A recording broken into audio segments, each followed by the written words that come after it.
The Resource Center for Human Rights and Civic Education, CHRICED, has urged President Bola Ahmed Tinubu's administration to prioritize addressing the needs of poor and vulnerable Nigerians while tackling critical economic and security challenges. During a press briefing in Abuja, the executive director warned against the danger of a one-party system, called on the government to uphold Nigeria's democratic framework by fostering political diversity and safeguarding citizens' right to participate in the political process. He further condemned the government's failure to address the rising insecurity plaguing the nations, highlighting the urgent need for decisive action to protect lives and property. He also emphasized the importance of unity among civil society organizations to uphold political leaders accountable. The group called on the government to prioritize the protection of fundamental rights, including the freedom of assembly, the expression, as critical components of a thriving democracy. The Resource Center for Human Rights and Civic Education, CHRICED, strongly urges the APC government, led by President Bola Ahmed Tinubu, to prioritize the well-being of poor, vulnerable Nigerians in the coming year.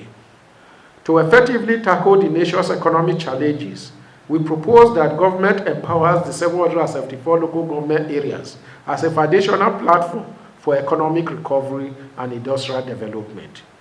We advise that the administration prioritize clear structures and programs for social protection in Nigeria and shift from the knee-jerk, uncoordinated, politically motivated handouts to its political friends in the name of poverty alleviation programs. It is crucial that the government address the glaring wage disparity between political office holders and civil servants. The current situation where a Nigerian senator receives a staggering 31 million naira monthly, while a civil servant struggles to make ends meet with a mere 70,000 naira, is not only inequitable but also unacceptable.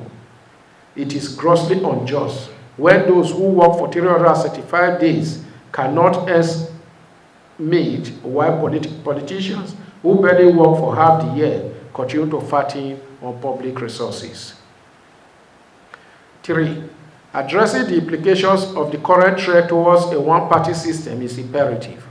Safeguarding Nigeria's democratic framework requires a commitment to political diversity, robust opposition, and the protection of citizens' rights to participate in the political process. Failure to do so could jeopardize the very foundations of democracy in the country, leading to a future where political power is concentrated in the hands of a few and the voices of the many are silenced. We call upon the government to implement substantial judicial and police reforms to root out corrupt individuals undermining these vital institutions' integrity. The place of justice is a thriving democracy, and the leakages between justice and a functional, independent, and trusted judicial system cannot be overemphasized. Tinubu can carve a respectable legacy for himself by committing his administration to visit the judiciary now. Furthermore, a comprehensive overhaul of the Independent National Electoral Commission (INEC) is essential to safeguard our fledgling democracy and the nation from the threat of violent conflict. The integrity of our electoral process must be fortified to ensure that the people's will is respected and upheld. In addition, we urge the government to protect and promote the rights to freedom of assembly and expression, as these are fundamental to a thriving democracy. Moreover, we call on civil society organizations to unite in solidarity to confront the misconduct and excesses of political office holders. The challenge that lies ahead may be critical, and it is imperative that we do not allow impunity to take root.